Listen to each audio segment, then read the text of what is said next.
जोधपुर में 13 साल की एक लड़की को बुरी तरह से जली हुई हालत में अस्पताल लाया गया। उस लड़की के साथ उसका कोई भी रिश्तेदार नहीं था। थोड़ी देर में लड़की ने दम तोड़ दिया।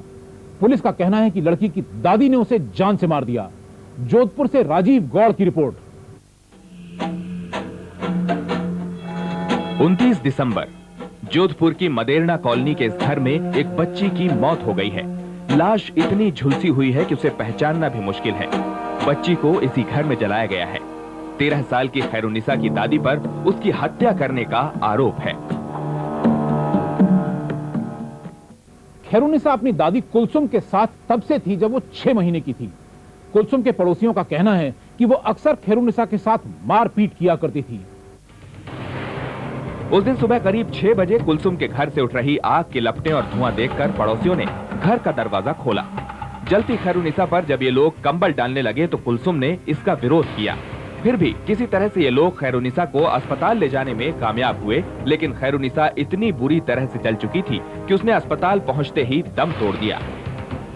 कंबल लेके पलंग के ऊपर से उसको बच्ची को आग बुझी उसकी जाके, और लेडीज थी इस कारण से मैं वापस घबरा गया और वापस बाहर आया और मोहल्ले वालों की लेडीज को भेज के उस बच्ची को अंदर से कंबल उठा के बाहर लेकर आए। फिर पड़ोस में से टैक्सी लेकर आए, टैक्सी में डाला उसको, तो उसकी दादी ने अन्नाकानी की और टैक्सी में से अनशन बोलने लगी मोहल्ले वालों को और बच्ची को वापस कमरे में लेकर चली गई।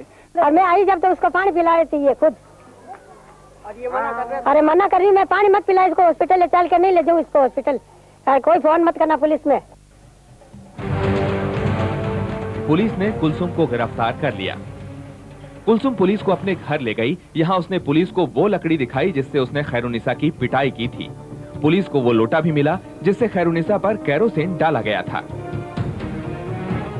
मुझे ये लगता है कि कुलसुम के और लड़की के आपस में होटोक हुई है, तो 2-4 लकड़ी की उसने मारी है जिससे वो बेहोश हो गई है। सुबह उसने देखा समाज को काला मुंह हो जाएगा, ये लड़की को स्टेटमेंट देगी, इससे बेहतर होगा उस लड़की को रात को पकड़ के इसने जला दिया, इससे कुछ बोल नहीं पाया। कुलसुम के खिलाफ सबूत मिले, मामला दर्ज हुआ और उसे जेल भेज दिया गया। तभी कहानी में एक मोड़ आया। पुलिस खैरुन्निसा का बयान तक नहीं ले सकी।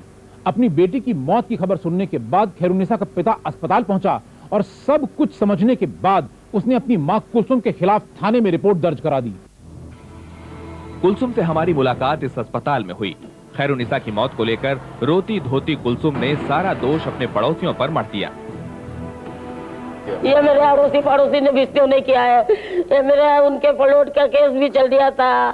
ये लोग पहले मेरे चेट से चेट, आज 25 साल हुए रह रही हूँ, जब से मकान के अंदर कूद भी जाते थे इन्होंने, नहीं जो मेरे ऊपर गुंडे भी बुलाते थे। ये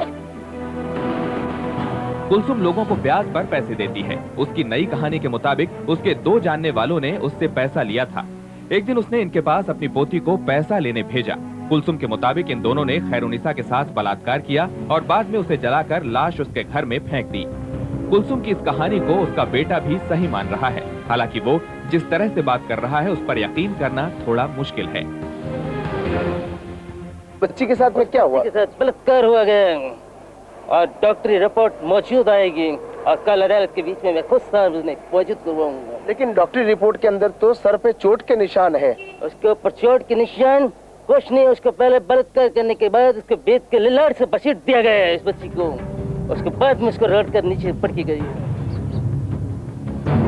कुलसुम का यही बेटा कई साल पहले अपनी मां का घर छोड़कर अलग हो गया था। उसके अचानक अपनी मां के हक में आ जाने से पुलिस वाले भी हैरान हैं। शुरुआती जांच के बाद पुलिस का कहना है कि खैरुन्निसा के साथ बलात्कार का कोई सबूत नहीं है।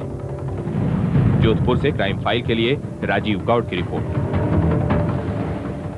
क्राइम फाइल में फिलहाल एक ब्रेक, और ब्रेक के बाद अलीगढ़ में कैसे जिंदा हुई एक लाश।